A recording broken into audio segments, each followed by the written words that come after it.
Hey, welcome to Stain B, where we talk about a true crime case and make some art. Anna wrote me this script as usual. I actually don't know anything about this case, and I, of course, didn't write it. So this is a complete mystery, so we'll go on this journey together. And without further ado, let's get into it. Today we will talk about the largest cash robbery in the United States, and how you should choose your friend wisely. On September 12, 1997, the year I was born, in Los Angeles, California, 6 men entered the Dunbar armed facility where they stole $18.9 million, which is equivalent to $30.5 million today. Their names were Alan Pace Jr., Eric Boyd, Eugene Hill Jr., Freddie McCrory Jr., Teddy Brown Sr., and Thomas Johnson.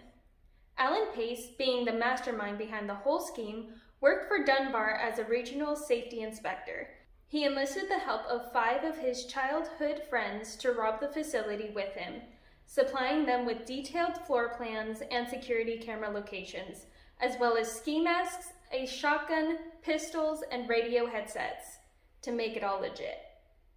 I mean, she said earlier how you should choose your friend wisely, but also you should choose your employee wisely. The night of the robbery, the 5 friends attended a house party in order to secure an alibi. Then they departed for the real party. Since Pace had worked in the facility, he was able to time the security cameras and determine how they could avoid them. Once inside the building, the group waited in the staff cafeteria, where they ambushed the guards one by one as they went on break. First of all, imagine going on break after a long, quiet shift just to be ambushed by 5 dudes that are best friends. By the way, Alan Pace had been fired the day before because he was caught tampering with company vehicles. So he probably shouldn't have been able to get into the building in the first place. Yeah, again, the thing about picking the right employee. If an employee is caught tampering with vehicles, clearly doing something sketchy, and so you fire them, make sure that you change up your security in some way. Maybe change security codes if that's applicable. I mean, if you're in charge of $18 million, I just expect you to do a better job. And if you fire someone who's being sketchy, maybe make sure that they can't be even more sketchy. Just some advice. So if you find yourself in charge of keeping $18.9 million or more, or even less, if you're in charge of a large sum of money, make sure if you find someone being sketchy and you fire them, make sure to revamp your security immediately. That's my life advice to you. You're welcome.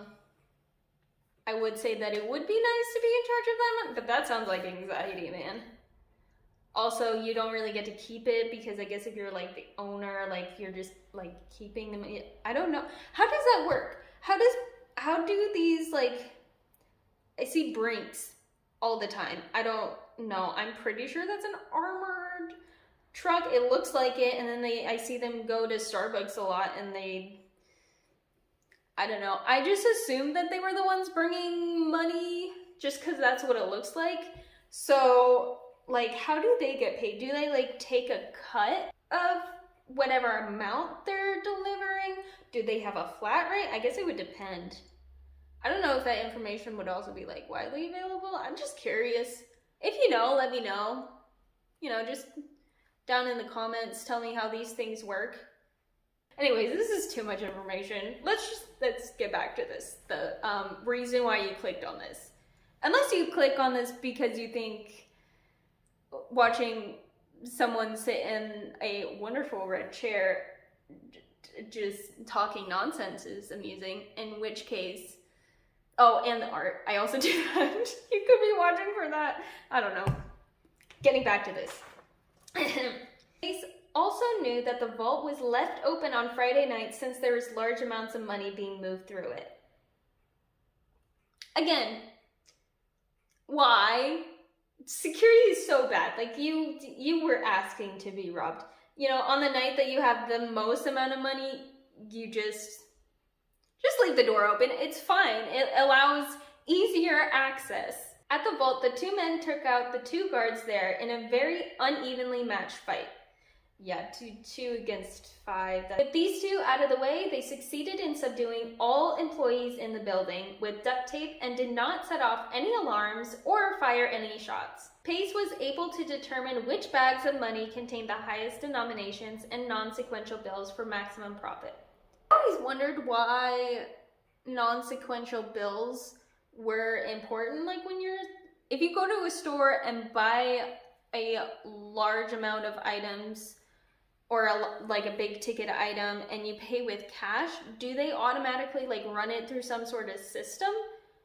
Or, because I know, like, I worked retail for a little bit and we just stuck the money, I know the hundreds, we had to like hold it up to the light. I don't even remember what we were looking for, and nobody ever paid with a $100 bill. I think maybe once I came across one, and the dude,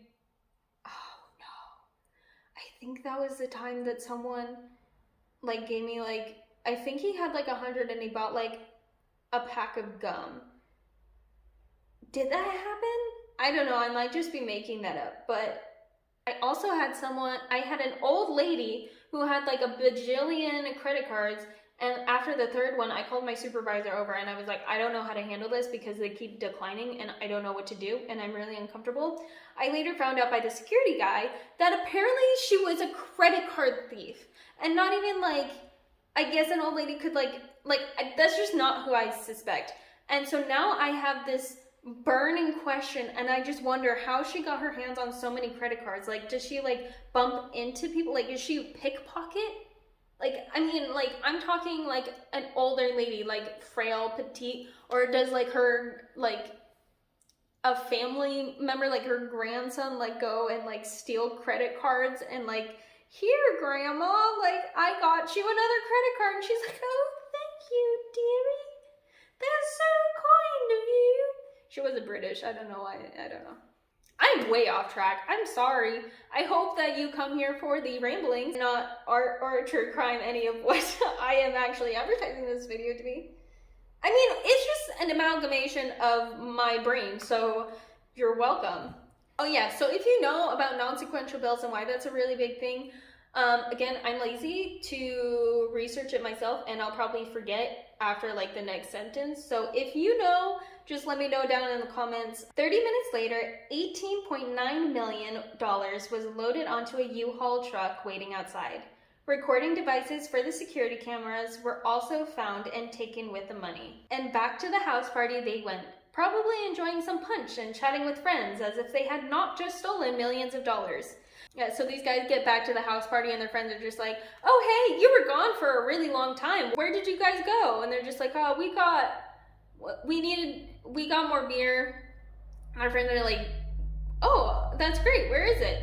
And they're like, we forgot. So we forgot. And they're like, oh, cool. Unless they planned way advanced. So like the last like few months, every time there was a house party, they would go and then like they would suddenly disappear for at least 30 minutes and then come back and just be like, I don't know what you're talking about. We were here the whole time. And so their friends just kind of like got used to it, and they're like, yeah, they just do that sometimes. It's totally normal. It seems like a huge hole in your alibi because someone has to notice that suddenly 5 people, like if it was just one, yeah, you can sneak out and be like, oh yeah, I was just over, but 5 people, like I feel like that's more noticeable. The police immediately concluded that this was an inside job, and Alan Pace was one of the first to be questioned since he had recently been fired. However, they found nothing on him. The 5 friends were able to conceal their newfound wealth by waiting 6 months before attempting to launder the money. They hired LA immigration attorney David Matsumoto and his office manager Joaquin Bin, paying each $1 million.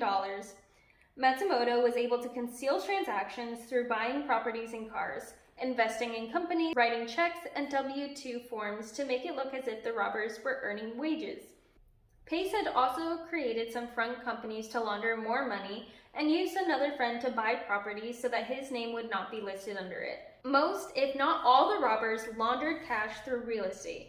However, it only took 2 years for their businesses to be found out.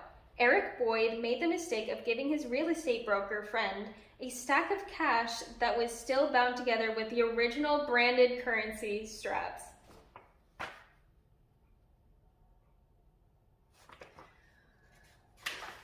Everything was good. Golden.